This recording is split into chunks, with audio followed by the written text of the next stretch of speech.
Hello students, today we are going to study the introduction of influence line diagram.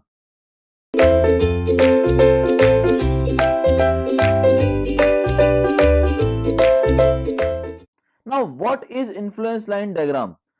It is the graphical representation of effects of a moving load on a span. It means that if we want to construct any influence line, then we need to move a rolling load so that a graphical representation is obtained, which is known as influence line diagram. Okay students, by ILD, variation of support reactions, shear force and bending moment at any section of the span are obtained due to a rolling load from one end to another end.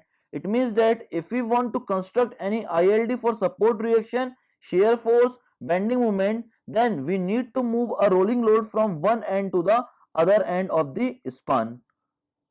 Okay. Now, one most important principle which we will use in the influence line diagram is Muller-Breslau principle. Now, the Muller-Breslau influence theorem for statically determinate beams may be stated as follows.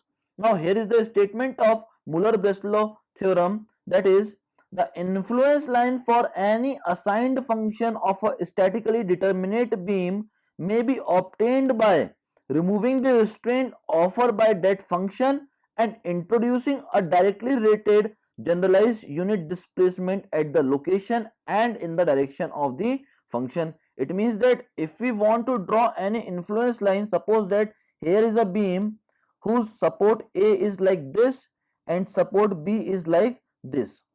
Now if we want to draw the influence line diagram for this beam, that is influence line diagram for reaction at A, then according to the Muller-Breslau principle, we need to move the support A by unit and joining the first and the last point by straight line, we will get the influence line diagram for reaction at A.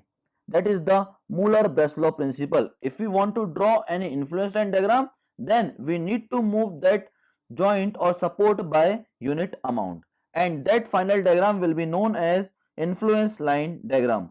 Okay students, now there will be three cases of influence line diagram. First one is the influence line diagram for support reaction, next one is the influence line diagram for shear force, and the last one is influence line diagram for bending moment. We need to construct the influence line diagram for support reaction, shear force and bending moment to obtain the support reaction value as well as the shear force value as well as bending moment at any particular section. That is all about the introduction of influence line diagram.